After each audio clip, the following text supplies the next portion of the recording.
თუ კი ვინმეს ჯიუტად უნდა იმის ტკიცება, რომ პუტინს აქვს პრობლემა საქართველოს მთავრობასთან, მათ იმათ ამ კაცმა ამ დღეებში გადაასხა ძალიან ცივი წყალი, იმიტომ რომ მან როცა თქვა რომ აკუნი ებრძვის მას, იმიტომ რომ აკუნია ქართველი, მან გამოხატა რომ მას აქვს პრობლემა ქართველობასთან, ქართველ ერთან და არა საქართველოს რომელიმე მთავრობასთან. ის რაც ჩვენ ისედაც პრინციპში ვიცოდით და ხვდებოდით, მაგრამ ახლა კაცმა თავის პირით თქვა. ეს ერთი. მეორე არის ის, რომ თქვა ჩვენს ქართველებზე თქვა, დღეს უკვე როგორც გავიგე, კავკასიელებზე თქვა ზოგადად იგივე. და რაც შეეხება მათ მუქარებს, მე ჩვენ მათი მუქარებს არ გვეშინიათ, იმიტომ რომ ახლა მათ თავის ქვეყანა მართლაც ენგრევათ თავს. და მთელი ეს პანიკური განცხადებები, აღიარებითი ჩვენებები მის შესახებ, რომ თურმე არანაირი სამშვიდობო ოპერაცია არ ყოფილა, არამედ იყო ქართულ-რუსული სამხედრო დაპირისპირება, რასაც ჩვენ ყოველთვის ვიძახოდით, ეს ყველაფერი მხოლოდ მიუთითებს იმაზე, თუ რა მდგომარეობაშია დღეს ეს რეჟიმი. და სხვა შორის კურიოზული და სასაცილო ფაქტია, რომ და ესეც აჩვენებს მათ დამოკიდებულებას, საერთოდ რამდენად არაადეკვატურები არიან, რომ ბოლო კვირეებში გააგზავნეს ემისრები აფრიკაში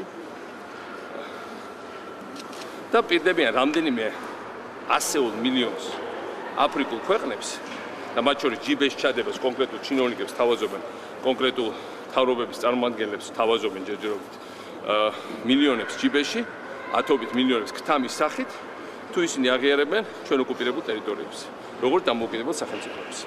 ეხლა იმ პირობებში, როცა რუსეთი ბოლომდე ჩაფლავდა და არც ერთმა პასუხისმგებელმა სახელმწიფომ არა მხოლოდ არ აღიარა ეს ოკუპაცია, არამედ აღიარა ეს ოკუპაციად ჩამოყალიბა ტერმინი ეთნიკური წმენდა, ესე იგი სამხედრო დანაშაული, იმპერიალისტური აგრესიის კლასიკური განმარტები მიცა, რაც მეტად დაამატებენ რუსები ნაურუს რომელიმე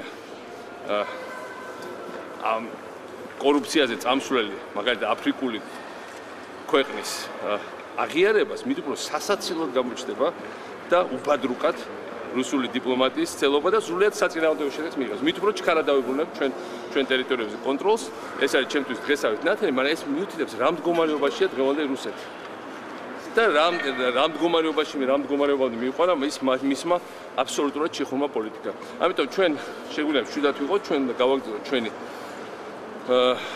ჩვენი აღშენებლობა, ჩვენი რეფორმები, რომლითაც აღტაცებულია მათ შორის ბევრი რუსი ოპოზიციონერი და ამას ღიად გამოხატავენ და რუსული საზოგადოების ძალიან მნიშვნელოვანი ნაწილი. ჩვენ უნდა ვიზრუნოთ იმაზე, რომ ჩვენ შევინარჩუნოთ ეს არაკორუფციული ჩქარა პროგრესირებადი გარემო.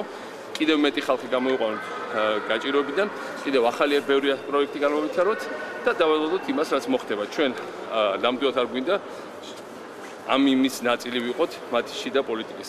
თვითონ შიდა პოლიტიკა მიიღოს მათ შესაბამის შედეგამდე, ამაში ვარ აბსოლუტურად დარწმუნებული.